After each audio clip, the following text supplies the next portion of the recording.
Flash now के नाजरीन अस्सलाम वालेकुम। मैं हूं आपका होस्ट तैयब मुनव्वर। नाजरीन ग्रामी, आज है 6 मार्च 2021 और आज की वीडियो में बहुत बड़ी ब्रेकिंग न्यूज़ आपकी खिदमत में लेकर आया हूं। तो आपसे छोटी सी रिक्वेस्ट है, छोटी सी गुजारिश है कि हमारी वीडियो को एक लाइक ज़रूर करें अगर आप पाकिस्तान से मोहब्बत करते हैं और इस चैनल को सपोर्ट करते हैं। तो अब चलते हैं आज की वीडियो की जानिब। इसराइली वज़ीर आज़म का बहुत बड़ा बयान सामने आया है कि हमारे बहरी जहाज़ को ईरान ने निशाना बनाया है, हम बदला लेंगे। इसराइली वज़ीर आज़म बेंजामिन नेतन्याहू का कहना है कि ईरान वाज़े तौर पर खलीज में इसराइली बहरी जहाज़ को धमाके के ज़रिए निशाना बनाए जाने का ज़िम्मेदार है। पीर के रोज़ अपने बयान में नेतन्याहू ने मज़ीद कहा कि ये बात अय्यां है कि जहाज़ पर हमला ईरान का काम है, वो इसराइल का सबसे बड़ा दुश्मन जो ठहरा। ताहम इसराइली वज़ीर आज़म ने इस बात पर जोर दिया है कि इनकी फोर्सेस पूरे खित्ते में ईरान को निशाना बनाएंगी। नेतन्याहू ने दो टोक अंदाज में बावर कराया है कि ईरानियों के हाथों में जोरी हथियार हरगिज़ नहीं आएंगे, ना मुआहदे के साथ और ना इसके बगैर। ये बात मैंने अपने दोस्त जो बाइडन को भी बता दी है। इससे कबल इसराइली फौजी ज़राए ने गुज़िश्ता रोज़ तस्दीक की थी कि इसराइल अपने बहरी जहाज़ को निशाना बनाए जाने के हवाले से जवाबी कार्रवाई पर गौर कर रहा है। इसलिए वह ईरान की जानिब से शहरी हदफ को निशाना बनाना, सुर्ख लकीर को पार करना है। अल अरबिया के नामा निगार के मुताबिक मज़कूरा ज़राए ने गालिब गुमान का इजहार किया है कि गुज़िश्ता रोज़ दमिश्क के तरफ होने वाले हमले इसराइली बहरी जहाज़ को निशाना बनाए जाने के जवाब का हिस्सा थे। इसराइली वज़ीर दिफा का ये ऐलान कर चुके हैं कि बहरी जहाज़ को निशाना बनाए जाने की कार्रवाई के पीछे गालिबन ईरान का हाथ तस्वुर किया जाता है। अब हम वीडियो के दूसरे टॉपिक में बात करने वाले हैं। ये भी बहुत ही बड़ी न्यूज़ और ब्रेकिंग न्यूज़ सामने आ रही है कि जो बाइडन जोरी मुआहदे की तरफ वापसी से बाज रहे, इसराइल का ऐलान। तफसीलात के मुताबिक इसराइल के रिटायर्ड फौजी और इंटेलिजेंस अहदेदारों ने अमेरिकी सदर जो बाइडन को एक खत तहरीर किया है, जिसमें उन्होंने अमेरिकी सदर को ईरान के साथ न्यूक्लियर मुआहदे की तरफ लौटने से खबरदार किया है। इसराइली खत के मुताबिक जोरी मुआहदे का हयात दरअसल इसराइल की बका के लिए खतरा है। खत में इस बात पर जोर दिया गया है कि जोरी मुआहदे की तरफ दोबारा रजू से खित्ते में जोरी हथियार बनाने की दौड़ शुरू हो जाएगी। वाज़ेह रहे कि इसराइल से भेजे गए इस खत पर कम से कम 1000 फौजी और खुफिया इदारों के अहदेदार के दस्तखत मौजूद हैं। इसराइली वज़ीर आज़म बेंजामिन नेतन्याहू ने गुज़िश्ता फरवरी में राय का इजहार किया था कि इनका मुल्क जारे और इंतहा पसंद ईरानी हुकूमत को न्यूक्लियर हथियार हासिल करने की हरगिज़ इजाज़त नहीं देगा। नेतन्याहू के मुताबिक मैं अमेरिकी सदर जो बाइडन को बता चुका हूँ कि मैं ईरान को जोरी मुआहदे या इससे हटकर किसी भी तेहरान को जोरी हथियार बनाने से रोकूंगा। याद रहे कि साबिक अमेरिकी सदर डोनाल्ड ट्रंप ने अमेरिका की जानिब से 2015 में ईरान और 5 बड़ी ताकतों के साथ तय पाने वाले जोरी मुआहदे से बाहर निकलने का फैसला किया था। इस मुआहदे का मकसद ईरान को जोरी हथियार हासिल करने से रोकना था। ताहम इसमें बयान करदा मतन इस जमन में नाकाफी फराहम करता है। इसलिए अमेरिका ने ईरान पर दोबारा पाबंदियां आयद करके मुआहदे से बाहर निकलने का ऐलान किया।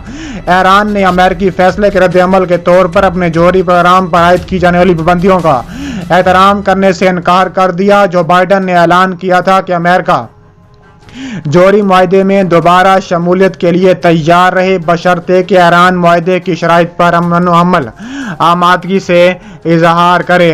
अब हम वीडियो के नेक्स्ट टॉपिक में बात करने वाले हैं कि अमीर कतर का सऊदी वली ओहद शहजादा मोहम्मद बिन सलमान को फ़ोन दो तरफा तल्लुकात पर तबादला ख्याल।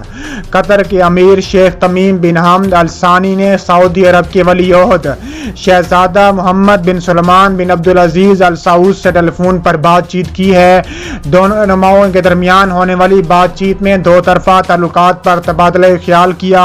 सऊदी अरब की सरकारी न्यूज़ एजेंसी SPA के मुताबिक अमीर कतर ने टेलीफोन पर वली ओहद की खैरियत दरियाफ्त की और हाल ही में उनके अपेंडिक्स के कामयाब ऑपरेशन पर उन्हें मुबारकबाद पेश की। अमीर कतर ने खित्ते में देर पा क़याम अमन के लिए सऊदी अरब की क़यादत पर एतमाद का इजहार करते हुए इलाकाई अमन व सलामती और सऊदी अरब की खुशहाली की ख्वाहिश का इजहार किया। दूसरी जानिब सऊदी अरब के वली ओहद शहजादा मोहम्मद बिन सलमान अल सऊद और अमीर कतर की तरफ से खैरियत दरियाफ्त करने और उनके बरहतराना जज्बात के इजहार पर खुशी का इजहार किया गया।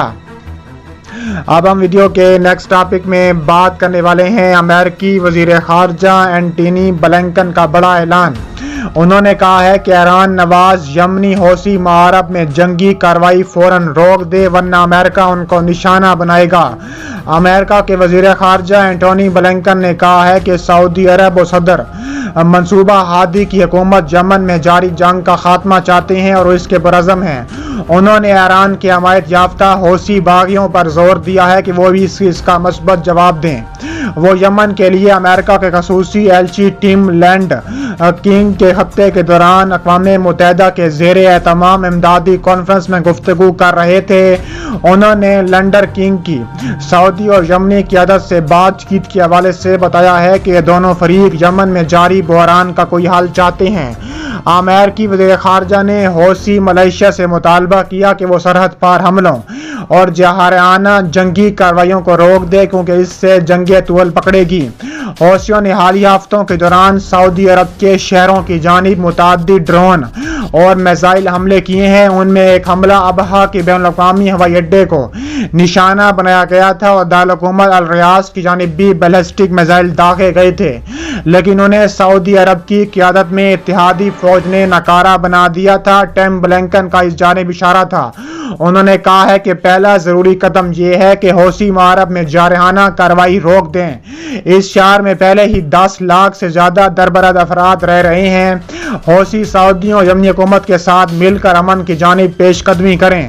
مسٹر اینٹونی بلنکن نے ڈرونز کانفرنس میں کہا ہے کہ صرف امداد سے تنازع ختم نہیں ہوگا، ہم یمن میں جنگ کے خاتمے اسے انسانی بحران کو ختم کر سکتے ہیں۔ اس لیے امریکہ جنگ بندی ختم کرانے کے لیے اثر نو اپنی سفارتی کوششیں کر رہا ہے۔ معرب میں یمن کی قانونی حکومت کا کنٹرول ہے اور یہاں ملک کے دوسرے علاقوں سے گزشتہ 6 سال کے دوران بے گھر ہونے والے افراد عارضی خیموں میں رہ رہے ہیں۔ اب اس شہر پر قبضے کے لیے حوثیوں کی جارحانہ کارروائی سے ان لاکھوں بے گھر یمنیوں کی زندگیوں داؤ پر لگی گئی ہیں اور وہاں ایک بڑا انسانی المیہ رہنما ہونے کا خطرہ ہے۔ یمنی حکومت کے مطابق معرب گورنری میں قریباً 140 جگہوں پر بے گھر افراد کو بنیادی طور پر گاہیں مہیا کی گئی ہیں اور ان کی تعداد 20 لاکھ کے لگ بھگ ہو سکتی ہے۔ اقوام متحدہ نے خبردار کیا ہے کہ اگر معرب میں لڑائی نہ روکی گئی تو اس سے یمن کو شدید نقصان ہو سکتا ہے۔ اقوام متحدہ نے خبردار کیا ہے کہ اگر معرب میں لڑائی جاری رہتی ہے تو اس سے لاکھوں شہروں کی زندگیاں داؤ پر لگ جائیں گی اور ایک بڑا انسانی المیہ جنم لے گا۔ اب ہم ویڈیو کے نیکسٹ ٹاپک میں بات کرنے والے ہیں کہ یمن کے لیے $430 ملین مالت کی سعودی امداد کا اعلان۔ شاہ سلمان برکس برائے امداد و انسانی خدمات کے نگران اعلیٰ مشیر ایوان شاہی ڈاکٹر عبداللہ الربیہ نے کہا ہے کہ یمن کی مدد کے لیے اقوام متحدہ کے انسانیت سوز پروگرام برائے 2021 کی مد میں سعودی عرب $430 ملین دے گا۔ ڈاکٹر عبداللہ الربیہ نے اعلان اقوام متحدہ، سوئٹزرلینڈ اور سویڈن کی سرپرستی میں یمن کے لیے ڈرونز کانفرنس سے آن لائن خطاب کرتے ہوئے کیا۔ ورچوئل کانفرنس نیو یارک میں ہو رہی ہے جس میں عطیہ دینے والے کم سے کم 100 اداروں کے نمائندے شرکت کر رہے ہیں۔ انہوں نے کورونا کے باعث دنیا بھر کو درپیش غیر ملکی حالات میں یمن کی امداد بحال کرنے کا اعلان کر دیا ہے۔ انہوں نے کہا ہے کہ یمن بڑے انسانی المیہ کا شکار ہے۔ کووڈ-19 کے باعث اقتصادی، صحت و مسائل، ایران کی حمایت یافتہ حوثیوں کی جانب سے پیدا کیے جانے والے بحرانوں، خصوصاً یمن میں گھر سے بے گھر اہل امان کی پناہ گاہ معرب پر حوثیوں کے حملوں سے صورتحال مزید بگڑ گئی ہے۔ یاد رہے کہ سعودی عرب گزشتہ 5 برس کے دوران یمن کو 17 ارب 3 لاکھ ڈالر کی مدد فراہم کر چکا ہے۔ یمن کے سینٹرل بینک کی $2 ارب سے مدد کر چکا ہے۔ اس کے علاوہ سعودی عرب میں سکونت پذیر یمنیوں کے لیے 8 ارب 133 ملین ڈالر کی مدد دے چکا ہے۔ یمنی حکومت کو 199 ملین ڈالر پیش کر چکا ہے اور ترقیاتی شعبوں میں 296 ملین 7,47,000 ڈالر کی مدد دے چکا ہے، جبکہ شاہ سلمان مرکز کے ذریعے فروری 2021 تک 575 منصوبوں پر 3 ارب 500 ملین ڈالروں کی بھی مدد فراہم سعودی عرب کر چکا ہے۔